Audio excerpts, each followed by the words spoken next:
6 ሰዎች እውነተኛ ሙስሊም ነን በማለት በድፍረት ፊት ለፊት ተሰልፈው ቀርበዋል። ነገር ግን ከነዚህ ውስጥ ትክክለኛው አንድ ሰው ብቻ ነው። መርማሪዎቹ ውሸታሞቹን ለይተው እውነተኛውን ሰው ለማግኘት የሚያደርጉት ጥረት የሚፈጥረው ውጥረትና የሚጠይቋቸው ጥያቄዎች አጓጊ ናቸው።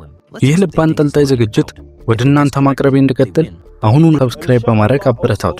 ቪዲዮን ላይክ በማድረግ ብታበረታቱኝ ቻናላችን በፍጥነት እንዲያድግ ትልቅ አስተዋጽኦ አለው። አሁን በቀጥታ ወደ ቪዲዮ እንለፍ። ክፍል 1 የጨዋታው ህግጋትና መግቢያ።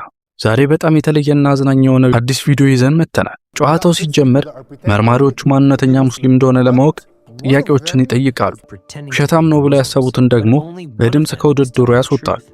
መርማሪዎቹ በትክክል ካገኙ በጣም አሪፍ አሸናፊ ይሆናሉ፣ ከተሳለሉ ግን ይሸነፋሉ። ስለዚህ ተወዳዳሪዎቹ መርማሪዎቹን ለማሳሳትና ለማታለል በቂ ብቃት ይኖራቸዋል ወይ የሚለውን አብረን በጉጉት የምናየው ይሆናል። ጨዋታው ሲጠናቀቅ ሁሉም ሰዎች ስለ እስልምና ጥሩ እውቀት ይኖራቸዋል። ተወዳዳሪዎቹ ወደ ስቱዲዮ ሲገቡ መርማሪዎቹ ወዲያውኑ ጥርጣሬ ጀመሩ። የመጀመሪያዋ ተወዳዳሪ ፋቲማ ትባላለች። እሷ ግማሽ ታይላንዳዊና ግማሽ ኳታራዊ ስትሆን አባቷ ሙስሊም ስለሆኑ ከልጅነቷ ጀምሮ በእምነት ውስጥ እንዳደገች በልበ ሙሉነት ለመርማሪዎቹ በደንብ አስረድታ ተናገረች። ቀጣዩ ተወዳዳሪ ሪያን የሚባል የ18 ዓመት ወጣት ነው። እሱ ሙስሊም ሆኖ እንደተወለደ ተናግሯል። ነገር ግን መርማሪዎቹ ወዲያውኑ በጥርጣሬ አይን አዩት። አንዳንዶቹ መርማሪዎች ከዚህ በፊት በሌላ ፊልም ላይ በእርግጠኝነት እንዳዩት በማስታወስ በፍጹም አልተማመኑበት። በመቀጠል ሳራ ራሷን አስተዋወቀች። እሷም የ26 ዓመት ወጣት ስትሆን የመጣችው ከሶሪያ መሆኑን ገለጸች። ከእሷ ቀጥሎ ዴቪድ የተባለ ግማሽ ፈረንሳይ ቀርቦ በቅርቡ በመጋቢት ወር ወደ እስልምና እምነት እንደገባ በእርግጠኝነትና በኩራት ተናገረ። ሳሻ የተባለው ሌላኛው ፈረንሳዊ ተወዳዳሪ ደግሞ ከ3 ወራት በፊት ብቻ ወደ እስልምና እንደገባ በማስረዳት የራሱን ታሪክ አቀረበ። በመጨረሻም አዳም የተባለው የዮርዳኖስ ተወላጅ ራሱን በደንብ አስተዋወቀ። ነገር ግን ወደ ውስጥ ሲገባ ናማስቴ በማለቱ ግርታ ተፈጠረ። መርማሪዎቹ ጨዋታውን ከመጀመራቸው በፊት በእስልምና ውሸት በጣም ሐራም መሆኑን በማስጠንቀቅ እውነተኛው ሙስሊምነቱን መናገር እንዳለበት አሳሰቡ። ይህን ተከትሎ የመጀመሪያው ዙር ጥያቄና መልስ በከፍተኛ ጉጉትና ጥርጣሬ በተሞላበት መንፈስ በይፋ በስቱዲዮ ውስጥ መካሄድ ጀመረ። ክፍል 2 የመጀመሪያው ዙር ጥያቄዎች። መርማሪዎቹ ራያን ስለ ቤተሰቡ ስም ሲጠይቁት እሱም ፒጁ እንደሚባል ተናገረ። በቀን ስንት ጊዜ እንደሚጸልይ ሲጠየቅም 5 ጊዜ በማለት መለሰ። ነገር ግን 5ቱን የእስልምና መሰረቶች እንዲጠቅስ ሲጠየቅ በእንግሊዝኛ ነበር የመለሰው። ራያን 5ቱን መሰረቶች ሲጠቅስ ቃላቱን በዝግታ እየተረጎመ እንደሆነ በጣም ግልጽ ነበር። እንግሊዝኛ ወዳለሁ እያለ ለማለፍ ቢሞክርም መርማሪዎቹ ግን እሱ እውነተኛ ሙስሊም እንዳልሆነ በውስጣቸው በደንብ ጠርጥረው ነበር። በመሆኑም ጥያቄያቸውን ወደ ሌላኛው ተወዳዳሪ ወደ ዴቪድ አዞሩ። መርማሪዎቹ ዴቪድን በረመዳን ወቅት እንዴት እንደሚጾምና ጾም የሚያበላሹ ነገሮች ምን እንደሆኑ በጥልቀት ጠየቁት። እሱም ሲመልስ መጥፎ ቃላትን መናገር፣ ማጨስና ሐሜት ጾም እንደሚያበላሹ አስረዳ። ነገር ግን ማጨስ ጾም ያበላሻሉ ተብሎ በድጋሚ ሲጠየቅ በጣም ተጠራጠረ። ዴቪድ በረመዳን ወቅት ጾም እንደሚያውቅና ከአላህ ጋር ትልቅ መንፈሳዊ ግንኙነት እንደተሰማው በስሜት ተናገረ። ሆኖም ግን መርማሪዎቹ የሱ ታሪክና ስሜታዊ አገላለጽ እውነት ለመሆኑ በጣም የተጋነነና የተቀነባበረ መስሎ ስለታያቸው በፍጹም ሊያምኑት አልቻሉም ነበር። ቀጣይ ጥያቄ ቀረበላት የሶሪያ ተወላጅ ሳራ ነበረች። መርማሪዎቹ መጀመሪያ ስለ ቤተሰቧና አባቷ ስም ከጠየቋት በኋላ በእስልምና እምነት ውስጥ ለመጀመሪያ ጊዜ የተፈጠረው ነብይ ማን እንደሆነ የሚል ወሳኝና መሰረታዊ ጥያቄ በድንገት ወደሷ ሰነዘሩባት። ሳራ ለዚህ ጥያቄ ነብዩ መሐመድ በማለት ፈጣን ምላሽ ሰጠች።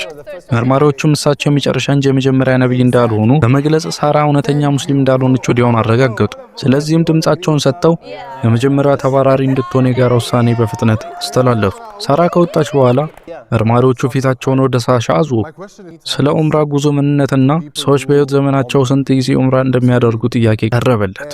እሱም እንደሚያውቅና ገና አዲስ አማኝ መሆኑን ለነሱ በመግለጽ ከጥያቄው በዘዴ አመለጠ። ክፍል 3 የእምነት ጉዞና የክርስቶስ ሞት። ሳሻ ወደ ዱባይ ከመጣ በኋላ በአካባቢ ያሉትን ሙስሊሞች አኗኗርና አስተሳሰብ በደንብ አይቶ በጣም እንደወደደው ተናገረ። ዴቪድም በበኩሉ የሙስሊም ጓደኛው ቤት ሲሄድ ያየው ሰላም በጣም እንደሳበው ገለጸ።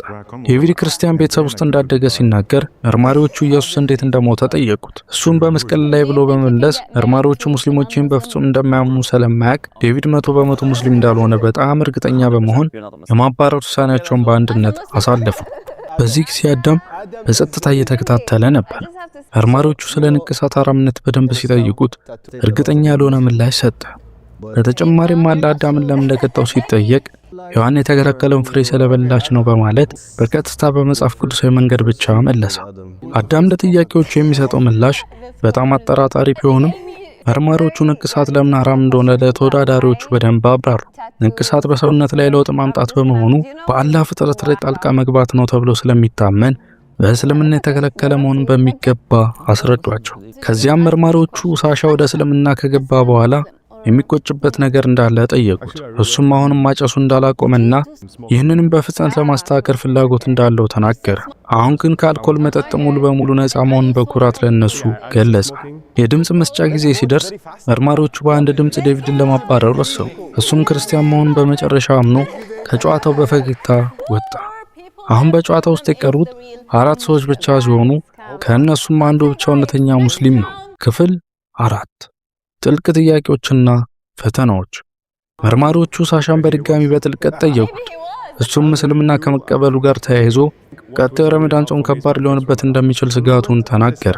አልኮል መቼ እንደሚፈቀድ ሲጠየቅም ሁልጊዜም አይፈቀድም የሚል ትክክለኛ ምላሽ ሰጠ። መርማሪዎቹ ፋጢማን ስለሞትና አላህን ስለመገናኘት ምን ታስቢያለሽ ብለው በደንብ ጠየቋት። እሷም ስትመልስ ሰው ከሞተ በኋላ የፍርድ ቀን እንደሚጠብቀውና በምድር ላይ ስላደረገው ማንኛውም ነገር በአላህ ፊት በእርግጥ እንደሚጠየቅ በእርግጠኝነት ለመርማሪዎቹ ተናገረች። አዳም ወርቅ ማልበስ ለምን እንደማይወድ ሲጠየቅ በግል ምርጫዬ ነው አለ እንጂ በእስልምና ለወንዶች ሐራም መሆኑን አላመነም። በዚህ ጊዜ መርማሪዎቹ አዳም ምንም የማያውቅ መስሎ በመቅረብ እያታለላቸው እንደሆነና ምናልባትም እውነተኛው ሙስሊም እሱ ሊሆን እንደሚችል በጣም ተጠራጠሩ። ከዛም ሳሻ ስንት የኢድ በዓል እንዳለ ሲጠየቅ 2 ብሎ በትክክል መለሰ። ነገር ግን በመካከላቸው ያለውን ልዩነትና ቤተሰብ ውስጥ ያለውን አከባበር እንዲያብራራ ሲጠየቅ መጸለይ ብቻ እንደሆነ በመናገሩ መርማሪዎቹ ይህንን ፈጽሞ ሊያምኑት አልቻሉ። አሁን መርማሪዎቹ ድምፅ ለመስጠት በደንብ ተዘጋጁ። ሳሻን ለማስወጣት ሙሉ በሙሉ ከተስማሙ በኋላ ሳሻም እውነተኛ ሙስሊም አለመሆኑን በማመን ከስቱዲዮው ወጣ። በዚህ ጊዜ ውጥረቱ እየጨመረ መጣ። ምክንያቱም አሁን የቀሩት ራያን፣ አዳምና ፋጢማ ብቻ ስለሆኑ መርማሪዎቹ ራያን ምንም እያደረገ ስላልሆነ በፍጥነት እንዲወጣ ወሰኑ። ራያን ከወጣ በኋላ ውድድሩ በፋጢማና አዳም መካከል ብቻ ሆነ። የትኛው እውነተኛ ሙስሊም እንደሆነ መለየት ከባድ ሆነባቸው። ምክንያቱም ፋጢማ ሁሉንም ስታውቅ አዳም ምንም ነገር እንደማያውቅ ሆኗል። ክፍል 5 የመጨረሻው ፍልሚያ።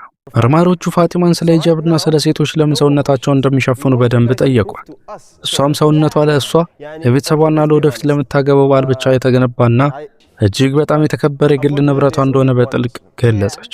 መርማሪዎቹ ፋጢማን በእስልምና ምን ያህል ጥልቅ እውቀት አለሽ ብለው ሲጠይቋት እውነቱን ለመናገር በጣም ፈለገች። እናቷ ቡድሂስት፣ አባቷ ደግሞ ሙስሊም በመሆናቸው በሁለቱም እምነቶች መካከል የውስጥ ትግል እንዳለባትና አሁንም ትክክለኛውን የራሷን መንገድ እየፈለገች እንደሆነ በግልጽ ተናገረች። የፋጢማ ታሪክ እጅግ በጣም ዝርዝርና እውነተኛ ስሜት ያለው ቢሆንም መርማሪዎቹ አሁንም የራሷን መንገድ እየፈለገች ከሆነ እውነተኛ ሙስሊም ልትሆን አትችልም ብለው በእርግጠኝነት ደመደሙ። በዚህ ምክንያት የተወሰኑት መርማሪዎቹ እሷን ለማስወጣት ድምፅ መስጠት ጀመሩ። ውጥረቱን በጣም አይሏል። መርማሪዎቹ ከጥያቄዎች ይልቅ ተወዳዳሪዎቹ ሙስሊም መሆናቸውን እንዲያሳምኗቸው የ1 ደቂቃ ዕድል በጥሩ ሁኔታ ሰጧቸው። አዳም የትምህርት ቤት ሕይወቱና ስለ ሃይማኖት ብዙም እንደማያስብ በመግለጽ ጀመረ።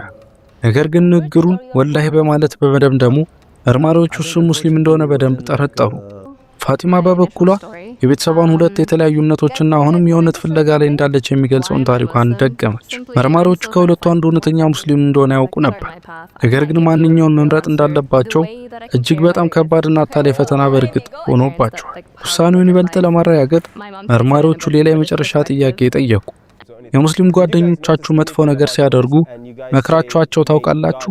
አዳም ለመፍረድ እንደሚከብደው ሲናገር፣ ፋጢማ ግን የአልኮል ሱሰኛ የሆነ ጓደኛዋን ለማገዝ የሞከረችበት እውነተኛና አሳዛኝ ተሞክሮ በዝርዝር አስረዳች። መርማሪዎቹ ሴቶች መቼ መስገድ እንደማይችሉ ሲጠይቁ ፋጢማ የወር አበባ ጊዜ እንደሆነና እንደ ጥፍር ቀለም ያሉ ጌጣጌጦች ጉድ እንደሚያበላሹ አስረዳች። ይህን መርማሪዎቹ ፋጢማ ስለ እስልምና ጥልቅ እውቀት እንዳላት በማመን እውነተኛዋ ሙስሊም እሷ እንደሆነች በደንብ ማሰብ ጀመሩ። የመጨረሻው የድምፅ አሰጣጥ ላይ አዳም ስለ ሃይማኖቱ ምንም የማያውቅ መስሎ ስለቀረበ አብዛኞቹ እሱን ለማስወጣት ወሰኑ። ነገር ግን አንዳንዶች አዳም ሆነ ብሎ እያታለላቸው እንደሆነና ፋጢማ ደግሞ እውነተኛዋ ሙስሊም ልትሆን እንደምትችል የራሳቸውን ሐሳብ በድፍረት አቀረቡ። በመጨረሻ መርማሪዎቹ አዳምን አስወጥተው ፋጢማን አሸናፊ ያደረጓት።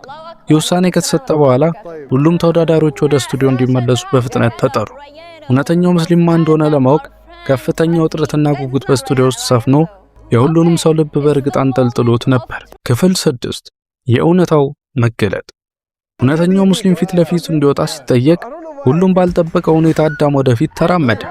መርማሪዎቹ እጅግ በጣም ደነገጡ። አዳም እኔ ጥሩ ውሸታም ነኝ አይደል በማለት እየሳቀ ሲጠይቃቸው ሁሉም በሚገርም ሁኔታ በድንጋጤ ፈዘዙ። መርማሪዎቹ በአዳም መታለላቸውን ማመን በፍጹም አልቻሉ። እንዴት ምንም እንደማታውቅ ነው ያታለልክ እያሉ በመደነቅ ሲጠይቁት እሱ ግን ዓላማው እነሱን ማሳሳት ስለነበር ይህን እንዳደረገ አስረዳቸው። የእናንተን ማታለል የጨዋታው ዋነኛ አካል ነው በማለት እየሳቀ የድሉን ጣዕም በደንብ አጣጣም። ከዚያም መርማሪዎቹ ፊታቸውን ወደ ፋጢማ አዙረው ትክክለኛ ታሪኳን እንድትነግራቸው በደንብ ጠየቁ። ፋጢማም አብዛኛው የተናገረችው ታሪክ እውነት እንደሆነና ወላጆቿ ከተለያየ እምነት የመጡ መሆናቸውን እና አሁንም የእውነት ፍለጋ ላይ እንዳለች አስረድታ እውነተኛዋ ሙስሊም እሷ እንዳልሆነች በፈገግታ ተናገረች። በመቀጠልም የማርያም እውነተኛ ማንነት ሲረጋገጥ ትክክለኛው ስሙ ጆኤል የተባለ ፈረንሳዊ ክርስቲያን መሆኑ ታወቀ። ሁሉም ተወዳዳሪዎች መርማሪዎቹን በሚገባ እንዳታለሏቸው በጣም ግልጽ ሆነ። በተለይም አዳም ናማስቴ በማለት ከተቀመጠበት የተንኮል ስልት ጀምሮ ሁሉንም በስኬት እንዳታለላቸውና እንዳሸነፈ በመጨረሻ ተረጋገጠ። አዳም በመጨረሻ እውነተኛ ስሙ አብዱላ እንደሚባል ገልጾ በጨዋታው ሲል ስሙ እንደቀየረ በግልጽ ተናገረ። እሱም በሃይማኖቱ በጣም ጠንካራ መሆኑንና ሰዎች ለእሱ ገጽታ የሚያስቡት ነገር እንደማያሳስበው አብራርቶ ትልቁ ነገር በእርሱና በአምላኩ መካከል ያለው ግንኙነት መሆኑን አሳሰበ። ይህ የዛሬው ጨዋታ እጅግ በጣም አዝናኝ፣ ፈታኝና በተለያዩ አጓጊ ክስተቶች የተሞላ ነበር። መርማሪዎቹ በጨዋታው መሸነፋቸው ቢያበሳጫቸውም ስለ እስልምና ሃይማኖት አዲስና ጠቃሚ ነገሮችን ለመማር እድል ስላገኙ በውድድሩ እጅግ በጣም ደስተኛ እንደሆኑ ለተመልካቾች ገለጹ። በመጨረሻም ዝግጅቱን ሲያጠናቅቁ ተመልካቾች ከዚህ ቪዲዮ ብዙ እንዳተረፉና እንደተዝናኑ ያላቸውን ተስፋ በደስታ ገለጹ። እንዲህ አይነት ተጨማሪ አዝናኝ ቪዲዮዎችን ማየት ከፈለጉ ቻናሉን ሰብስክራይብ እንዲያደርጉ፣ ላይክ እንዲጫኑና ለሌሎች ሼር እንዲያደርጉ በማስታወስ በታላቅ ምስጋናና በደስታ ተሰናበትኩ። መልካም ጊዜ።